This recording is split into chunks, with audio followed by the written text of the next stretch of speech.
சிரித்தாளே மளமளவென விழுந்தேனே இதைத்தான் காதல் என்றானா சரசரவன மழை போல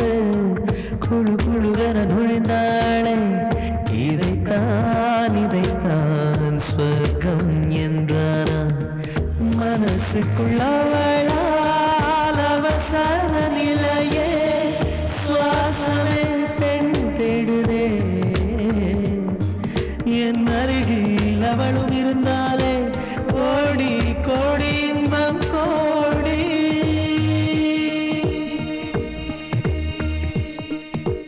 ஆனந்தம் பெண்ணுக்குள்ளே பதுக்கி வைத்தான் ஆணுக்கு அவளைத்தானே ஒதுக்கி வைத்தான்